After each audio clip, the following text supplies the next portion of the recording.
मुंख्लं देबनाथ बसुमतारीनि थैना साइन फालिदों।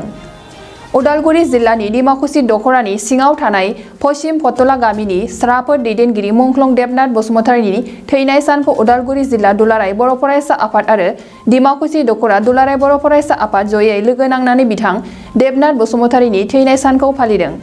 बिथां देबनाथ बसुमतारीया मोनसे समनि बोखाव जायै दरं जिल्ला एबसुनि नेहाथारि बिबान लानानै मावबोदोंमोन।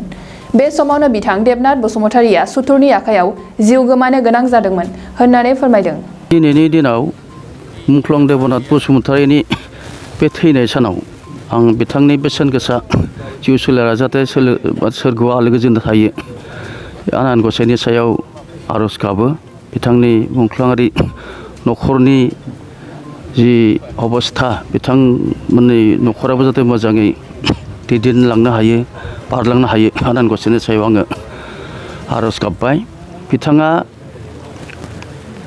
गोदो जेब्ला मुंख्लं जायाखैमोन डिमाकुसियाव एबसु होनना बुङोब्ला बिराद मिरौ जिरौमोन निष्क्रिय बायदि अबस्थामोन।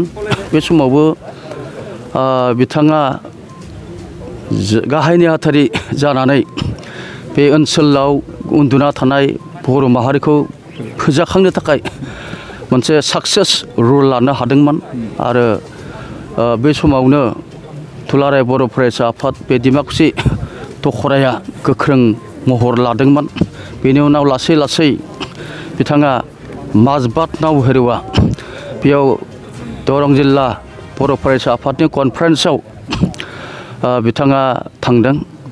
बे कनफारेन्सआव बिथाङा गाहाय नेहाथारि महराव बिबान मोनदों आरो बिबान मोनखांनानै बिथाङा दुलाराय बर' फरायसा आफादनि नेतृत्वआव माहारिखौ गेरेमसा बर' माहारि हिसाबै फसंनायनि खामानि मावनो आवगायदों।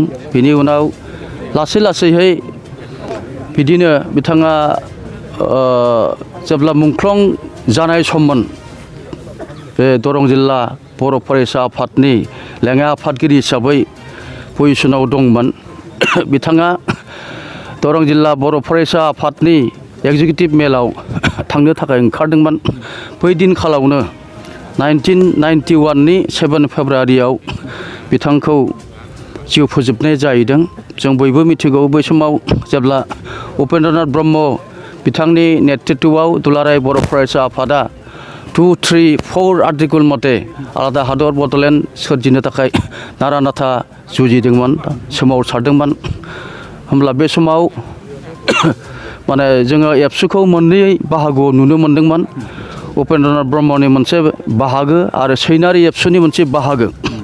नाथाय लासै लासै जेब्ला एबसुनि नेतृत्वआव आन्दलना मोनसे ट्रिमेन्डास अबस्थायाव सहैदोंमोन होमब्ला सारा आनडिबेटेड दरं जिल्लानि बर' माहारिखौ बे सेपारेट स्टेट आन्दलनाव बारसोमहोनो थाखाय इनभल्भ खालामनो थाखाय देबनाथ बसुमतारीनि जिथु बिहोमा बेखौ बाख्नायनांगोन। स्मुथलि बिथाङा कनभिन्स खालामनानै रायजो राजा इन्टेलेक्सुयेल बिथांमोनखौ लाबोनो हादोंमोन आरो बेबायदिनो जि एबसुआ माने आनसलिक बेसिसाव मोनसे पारफेक्ट मोनसे एरियायाव गैयामोन बेखौ पारफेक्ट हिसाबै खालामनानै डिमाकुसि ओनसोलाव गासिबो माने बे सेपारेट स्टेट बड'लेण्ड आन्दलन खालामनो हानाय सलिड मोनसे एबसु खाग्राबारि बुं ओरै टंला बुं बेबायदिनो सारा दरं जिल्लायावनो बिथाङा बे उपेन्द्रनाथ ब्रह्म बिथांनि नेतृत्वआव मानसिफोरखौ माने बर' माहारिनि इन्टेलेक्सुयेल बिथांमोनखौ लाबोनो थाखाय साक्सेसफुल मोनसे रलखौ लानो हादोंमोन। बे समाव दुलाराय बर' फरायसा आफादा जेब्ला आन्दलन जादों उपेन्द्रनाथ ब्रह्म दानि बड'फा बिथांजों खाथि सोमोन्दोमोन। बिथाङा जोंनि बड'फा बिथांखौ बुज्रामलायनो हायोमोन आरो जोंनि बड'फा बिथाङाबो बिथांनि मुंखौ देबनाथ होनना बुङोमोन। देबनाथ बसुमतारी बे हिसाबाव बिनि जि आन्दलन सेपारेट स्टेट बड'लेण्डनि आन्दलन बे समाव मेम'रेन्डाम हैनाय जायोमोन सेन्ट्रेल गभर्नमेन्टनो। बे समाव भारतनि प्राइम मिनिस्टारा राजीव गान्धीमोन। बे समाव बे एबसुनि डेलिगेसनाव देबनाथ बसुमतारीयाबो थांफानानै बे मेमोरेन्डाम माने माबानो राजीव गान्धीनो मेमोरेन्डाम गथायनायाव बाहागो लाहैनायनि सुबिदाखौ मोनदोंमोन। बेनिफ्राय बे आन्दलननि थाखाय जि माने पुलिसफोरनि अत्याचार एरेस्ट खालामनाय बिदिनो गुबुन गुबुन रोखोमनि अत्याचार बेयाव आनडिभाइडेड दरं जिल्लायाव फार्स्ट जेल जाजेननाय बिनि गेजेराव 7 जनमोन बिथांमोना। बिनि गेजेराव देबनाथ बसुमतारिया सासेमोन। बिथांमोनजों मुंख्लं बालिराम बर' दंमोन, कार्तिक बर' दंमोन आरो बेबायदिनो मधुराम बर' भकतपारानि बिथांमोना फार्स्ट मंगलदै जेलाव जेल खाथिनि गोनां जाहैदों। दा बेबायदि मोनसे बिहोमानि गेजेरजों देबनाथ बसुमतारिया खामानि मावदोंमोन। आरो बै समाव मोनसे बयबो मिथिलायनाय खोथाया जाहैबाय जे आन्दलन जुदिও खालामदों सेपारेटिस्ट बड'लेण्डनि थाखाय बै समाव, नाथाय दानि NDP बिथांमोना बिटिआर सुक्ति जानायनि उनाव एक्स जाहैबाय। बै समाव बिथांमोना बर' सिकिउरिटि फर्स मुंनि मोनसे सशस्त्र आर्मस मोनसे रिभलिउसन, बिथांमोना बर' सिकिउरिटि फर्स मुंनि मोनसे सशस्त्र आर्मस मोनसे रिभलिउसन होननानै आवगायदोंमोन।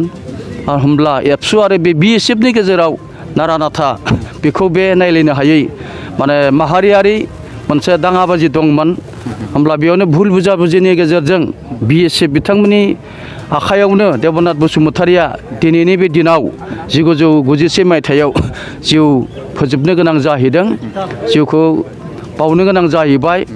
देबनाथ बसुमतारिनि जि सिमां दुलाराय बर' माहारिखौ गेरेमसा माहारि खालामनो थाखाय जे सारा ओनसोलफ्रावनो गासै इन्टेलेक्सुवेल बर' रायजो राजाफ्रा आवगायदों। बे समावबो जोंनि ओनसोलनि मानसिफ्रा रायजो राजाफ्रा जे गोख्रों भाबै बाहागो लानो हायो, बिनि थाखाय जितु थुलुंगानाय, बे थुलुंगानायनि थाखायनो स्पेसियेलि बियो माने डिमाकुसि ओनसोलाव बिराद लिडार क्रिएट खालामनो हादोंमोन।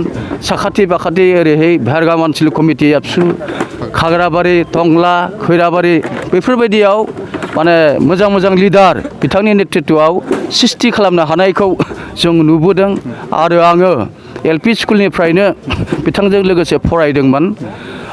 बै समाव क्लास 5खौ उथायना होदोंमोन। बिथाङा क्लास 5 पास खालामनानै जेब्ला ME स्कुलाव एडमिसन लादों, होमब्ला जों क्लास 4नि उनावनो एखेलगे बे देबनाथ बसुमतारिजों क्लास 5आव जों एडमिसन लादों। LP स्कुलखौ फरायदोंमोन निजपतला गुदि फरायसालियाव आरो ME स्कुलखौ फरायदोंमोन नैबे पश्चिमपतला बे शेखार गेजेर फरायसालि होनना बुङोमोन, बेयाव फरायदों। आरो क्लास 7सिम जों एखेलगे फरायदों। आरो क्लास 7नि उनाव जोङो गावस्रानानै आं ओरै भेरगाव उच्च बिद्यापीठआव एडमिसन लाहैबाय। बियो लाहैबाय Shekhar Shankardev mission higher secondary नङामोन, हाइ स्कुलमोन, बे एडमिसन लाहैदों। मेट्रिक पास खालामखांनायनि उनाव बिथाङा कलेजखौ कटन कलेजावबो एडमिसन लाहैदोंमोन। कटन कलेजाव डिग्री एडमिसन लाहैनायाव नाथाय आद्रा जाहैबाय बिथांनिया। ओमफ्राय ओरै हाइ स्कुलखौ बिश्वनाथ सारियालियाव बिथाङा एडमिसन लाहैदोंमोन। बेबायदि माने ग्रेजुएसन लानायाव एसे आख' फाख' जाहैबाय आन्दलननि बोथोरनि थाखाय। बेबायदि मोनसे इन्सपिरेसननि गेजेरजों जि जोङो बिथांनि जितु नेतृत्व मोनदोंमोन, जोंखौ जेरैबायदि थुलुंगा होदोंमोन, बेनि गेजेरजों जोङो बे आन्दलनाव बिराद मोजाङै खामानि मावनो जोङो सुबिदा मोनदोंमोन। आरो जेब्ला बै समाव 1986निफ्राय मबिलाइजेसन खालामनायनि उनाव 1987 2 मार्चनिफ्राय गिबियावनो दिनैनि बे गोथार बुब्लियाव बे चेनेलनि गेजेरजों आं देबनाथ बसुमतारिनि असे समरासमरि जों आन्दलन खालामनाय समाव लोगो मोननाय हिसाबै बुंनो मोननायखाय आं बयखौबो साबायखर होदों। लोगोसे आरो दिनैनि बे सानखौ जिल्ला आफाद दुलाराय बर' फरायसाया मुंख्लं सान फालिनायखौ थि खालामनानै जा दिनैनि सानखौ गाजा गोमजायै खुंनो लादों, आं बेखौ बयनिख्रुइ गिबियावनो आं साबायखर बावदों। नंगौ, जों मोनसे समाव देबनाथ बसुमतारि आदाजों जों समरा समरि जों सोमावसारदोंमोन। आरो बिथाङानो जोंखौ दैदेननानै दिनैसिम बर' माहारिनि मोजां साननाय सान्थौफोरखौ जोंखौ फोरोंलांदों। बेनि थाखाय जों बिथांखौ बा आं बिसेसकै बे देबनाथ बसुमतारी बिथांखौ आंनि गोरबोनिफ्राय गोथार हामग्लायनाय बावो। लोगोसे बिथांनि मावनायजों दिनैनि बर' माहारिया मोजां मोनसे सोमखोर गेरेमसा मोनहांदों होननानै आं सानो। आं बिथांखौ दिनैनि बे आफादाव आं सिबिनो मोननानै जोबोद साबायखर आरो धन्यबाद होदों। बै समाव मोखावजों दरं जिल्लानि जिहेतु बिथाङा माने नेहाथारि आरो भाइस प्रेसिडेन्टबो दंमोन आरो दुलाराय बर' फरायसाफोराव गोख्रोङै खामानि मावबोदों बिथाङा। दा बिदि बै समनि खोथाखौ दिनै गोसोखांनानै एसे रायथिदों। नंगौ, बै समाव बिथाङा जोंखौ जाबायदि फोरोंदोंमोन, जोंबो बिथांनि दैदेननायावनो जों गोख्रों जोङो भलन्टियार फर्स महरै जों खामानि मावदोंमोन आरो बिथांनि दैदेननायावनो अहिंसा गैयै मोन्थोरजोंबाबो जों खामानिखौ मावनानै गोजौसिम जों आन्दलनखौ महर होदोंमोन आरो माखासे जोंनि बर' माहारि बर' फिसा आरो माखासे फरायसाफोरखौ बिथाङा गावनि रोंगौथिखौ फोरोंलांनानै बे माहारिखौ बोरै अनसायनांगौ बेखौ जोंखौ फोरोंलांदोंमोन आरो बेनिखायनो दिनैनि बिनि अबदाना जोंनि बर' माहारिनियाव थालांदों आरो माखासे बेनिखायनो सोलोंसाफ्रा बेनि गुनजों दिनै जों रोंगौथिखौ मोननो हादों।